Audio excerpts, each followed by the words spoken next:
Ever wondered why a single microscopic flake of paint can make your blood boil hotter than a Florida summer? What if the woman who polices your neighborhood with a smile is secretly running a beige dictatorship that turns neighbors into snitches? And what happens when the quiet guy everyone wrote off as the troublemaker finally reads the fine print and paints the ultimate middle finger right in her pristine little kingdom? You know that moment when you open the mailbox and your stomach drops because the envelope is that thick, linen stock nightmare stamped with the Maple Leaf Estates Homeowners Association logo? Yeah, that one. Not a friendly potluck invite. Threat, wrapped in pastel politeness. I was out back trying to coax my sad little herb garden into surviving another week when I spotted it sitting there like a coiled snake. I carried it inside like it might explode, dropped it on the granite island, and watched my wife Sophia glance up from her laptop with that familiar "not again" sigh. "The warrant of suburban execution round 4, she muttered, not even needing to see the return address. "What's the crime this time, Ben? Did you breathe too loudly at 8:07 instead of the sacred 8:05 window?" I ripped it open and a faint puff of bureaucratic dust seemed to rise. "Dear Mr." I read in my best robot voice. "A routine inspection on April 18th has identified a violation of Article 5, Section 2B, Exterior Surface Integrity. Your rear deck facing the community preserve shows unacceptable paint delamination and peeling." Sophia actually laughed, but it was the bitter kind. "Delamination? It's wood stain, Ben. It weathers." "Does." "Karen Langley is out here acting like a single thumbnail-sized flake is dropping our property values into the gutter." We stepped outside. Warm walnut from 3 years ago. A little faded near the grill where the kids drag chairs, sure. But peeling. I crouched and found the offender. A flake the size of a fingernail clipping. "This," I whispered like we were in a spy movie, "is apparently destroying the entire zip code's vibe." Sophia's face hardened. "Dear." First the mailbox shade that matched the builder spec exactly, then the unapproved bird feeder height, now this. "She's targeting you, Ben." Board meeting last spring, and politely suggested maybe the HOA shouldn't spend community dues on upgrading her personal garden lighting to smart bulbs that only she controls. I felt that old rage simmer. Fine. It was the way Karen Langley, always in her crisp beige cardigan, clipboard glued to her hand, smiled like a church lady while wielding power like a medieval queen. She'd called me disruptive in the neighborhood newsletter after that meeting. Implied I was the reason home values might dip. Misunderstood, slandered, and now fined for existing. I told Sophia I wasn't paying it. Bringing evidence, photos, maybe a magnifying glass like a courtroom drama. The appeal hearing at the clubhouse felt like walking into a beige coffin. I laid out my high-res blow-up of the tiny flake next to their stale donut box. "Board members, this is frivolous. It's not peeling, it's normal wear. Common sense says." Karen didn't even look at the photo, and spoke in that syrupy tone that made my skin crawl. "Mr. It's are unambiguous. All exterior surfaces must maintain pristine, uniform condition. The violation was documented by an official inspector. By you," I pointed out, voice steady but cracking at the edges. "You're the one who observed it during your daily patrol." She smiled the smile of someone who knows the rules were written for her. "As president, my observations carry the full weight of the board. Appeal denied. 10 days or the fine doubles." I walked out numb, gripping the wheel until my knuckles whitened. She hadn't even glanced at my evidence. Back home I slumped on the couch while Sophia rubbed my shoulder. "Just stain it, babe. Not worth the heart attack." She was right. Adult move. Bylaws PDF I'd once designed for them for free. Ironic, right? Something darker clicked. I'm a graphic designer. So I poured a whiskey and dove into the 90-page monster. Section 7. Approved color palette for vertical surfaces, siding, trim, garage doors. 30 shades of sad beige. But Section 8, patios and decks? All horizontal surfaces must receive a single uniform application of stain or paint free of debris, mildew, and peeling. Zero mention of color. None. Beautiful loophole the size of a semi-truck. I walked back to Sophia with the grin of a man who just found dynamite in the basement. Honey, what's your favorite childhood game? She narrowed her eyes. Do the Ben thing. Too late. Come a forest fire.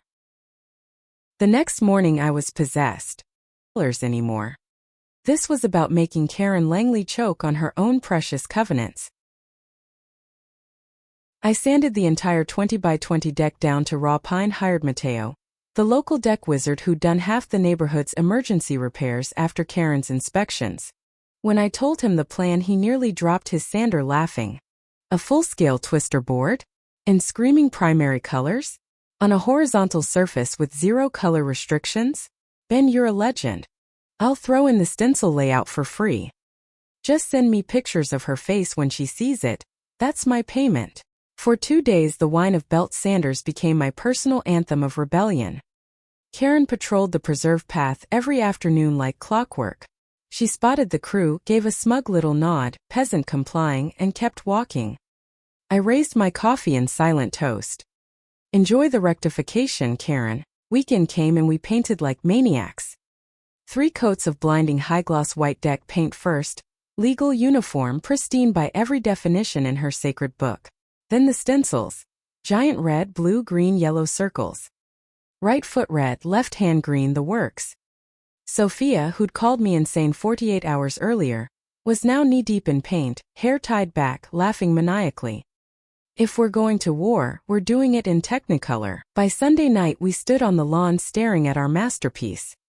It glowed like a unicorn had vomited rainbows in the most symmetrical way possible. It's hideous, Sophia whispered, proud. It's compliant, I corrected. Uniform application. Game over, Karen. Monday, 8:15 a.m. On a left-hand green circle, newspaper in hand, and waited.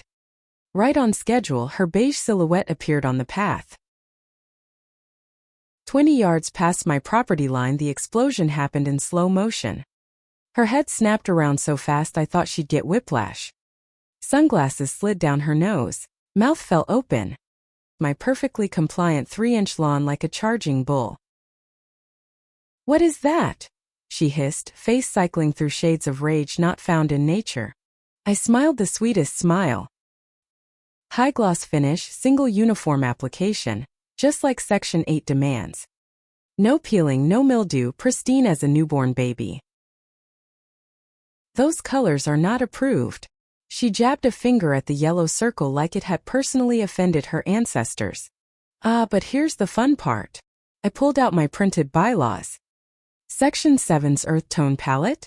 Explicitly for vertical surfaces only. This? Horizontal. I read it 5 times. 12 perfect ones. Uniform. Modern interactive art. Her face drained of color. She'd written the rules and the rules had betrayed her. This is mockery. Exactly. Twister. Can call the moves now very modern. She spun on her heel, clipboard clutched like a battle axe. You will hear from the board. Of course she did. Envelope arrived. $1 200 in fines. Unapproved alteration. My favorite. Operation of an unsanctioned recreational facility. I read it to Sophia and cackled. She thinks I'm running Six Flags back here. Where are the roller coasters? But the party was already planned. Karen. Saturday afternoon, my backyard filled with neighbors who'd suffered her clipboard for years. Bill brought beer. The Patels brought samosas. 20 people twisting into human pretzels on my deck while James Brown played at a perfectly reasonable volume. Mateo showed up grinning. Official neighborhood lore. That's when the blue and red lights painted the houses. 2 squad cars. Out. Tired as every suburban cop who's broken up HOA wars. Got a call about a large-scale alcohol-fueled disturbance and unsanctioned gambling. I stepped forward calm as Sunday morning. Just a board game party, officer. No gambling. Foot read. Miller looked at the deck, then at Karen materializing on the sidewalk screaming about blinding colors attracting elements. The younger cop fought a smile so hard his face twitched. Miller sighed the sigh of a man who just wanted coffee. Ma'am, blinding colors aren't criminal. This is civil. One unless someone's actually dying. As they drove off, I heard the younger cop mutter, "Dispatch cancel, situation is right foot green." The party roared back louder. But Karen wasn't done. Envelope. Cease and desist from her lawyer's threatening injunction, lien on my house, reclassifying the paint as a structural nightmare. Sophia read it with a cold smile I'd never seen. Now I'm mad. She tapped the paper. Get me every fine, every email, the full covenants, and that photo of Bill tangled in left foot red. I have a letter to write. Wait, what? Sophia, you're a digital marketer. Corporate contract lawyer Ben. Really thought I spent all day designing websites about briefs? Those were legal briefs. Her one-page response on heavy watermark stationery was surgical. It shredded every claim, cited retaliatory harassment, selective enforcement, and misuse of community funds. Demanded written apology or we'd sue for legal fees, punitive damages, and a full audit of the board's spending. Certified mail. Emails stopped. From the portal. Karen started crossing the street to avoid even glancing at my glowing deck. Weeks later, Sophia came out with wine. Mateo just called. Did the house. Apparently having a prominent attorney next door makes selling tricky. He's quoting them to fix their own deck stain before closing. I leaned back, raised my glass to the ridiculous masterpiece still shining bright. Left foot red. Most pristine victory I've ever seen. Look, sometimes the pettiest rules deserve the most creative revenge. Chose love control until the fine print bites back. Next time Karen comes for your tiny flake of freedom, remember, read every line. It might just paint you a win worth celebrating. What's your wildest HOA horror? Drop it below, let's laugh together.